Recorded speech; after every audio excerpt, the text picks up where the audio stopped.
नमस्कार दोस्तों, आज हम आपको बताएंगे कि कुंडली में वो कौन से योग हैं या वो कौन से ग्रह हैं जिनके चलते आपको जुड़वा संतान मिल सकती है, यानी कि जुड़वा बच्चे आपके पैदा हो सकते हैं। तो आइए शुरू करते हैं।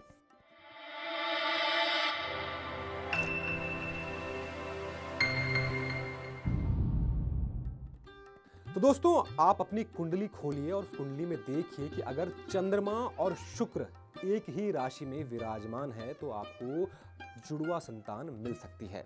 दोनों ही शुभ ग्रह हैं, शुक्र भी शुभ ग्रह है और चंद्रमा भी शुभ ग्रह है।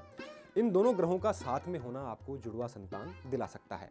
अगर आपकी कुंडली में बुध, गुरु, मंगल और लग्न अच्छी अवस्था में हो और सम राशि में हो, तब भी आपको जुड़वा संतान प्राप्त हो सकती है। इन चारों स्थितियों का एक साथ मिलना बहुत कम होता है, लेकिन जिन भी कुंडलियों में ये स्थिति बनती है उन लोगों के अक्सर जुड़वा बच्चे हो सकते हैं। अगर कुंडली में मिथुन या धनु राशि में सूर्य और गुरु ग्रह की युति हो रही हो और साथ ही बुध ग्रह उन पर दृष्टि दे रहे हो, यानी कि बुध की सप्तम दृष्टि गुरु और सूर्य पर हो, तब भी जुड़वा संतान होने के बहुत ज्यादा चांस बन जाते हैं।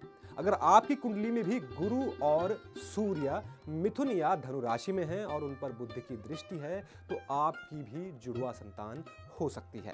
अगर किसी व्यक्ति की कुंडली का लग्न सम राशि का है और चंद्रमा भी सम राशि, यानी कि 2, 4, 6, 8, 10 और 12, यानी कि चंद्रमा भी सम राशि में हो और लग्न भी सम राशि का हो और उन पर किसी शुभ ग्रह की दृष्टि पड़ रही हो तो आपकी जुड़वा संतान हो सकती है।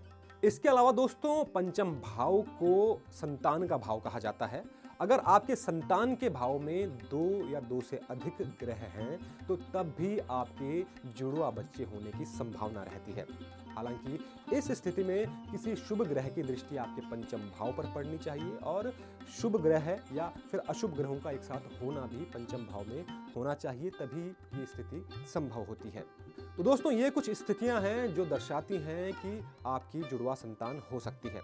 आइए अब जानते हैं कि संतान प्राप्ति में बाधा क्यों आती है व्यक्ति को।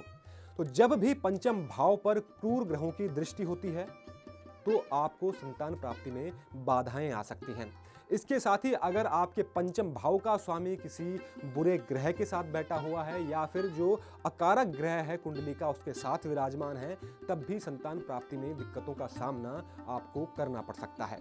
अगर आपको भी संतान प्राप्ति में बाधाएं आ रही हैं तो आपको पंचम भाव को अवश्य देखना चाहिए। किसी योग्य ज्योतिषी की मदद से आपको जानने की कोशिश करनी चाहिए कि पंचम भाव को शुभ करने के लिए या संतान प्राप्ति के लिए आपको कौन से उपाय करने चाहिए। तो उम्मीद करता हूं दोस्तों कि आपको हमारे द्वारा दी गई यह जानकारी पसंद आई होगी। ऐसी ही रोचक जानकारियों के लिए चैनल को सब्सक्राइब जरूर करें और देखते रहें एनबीटी लाइव। नमस्कार।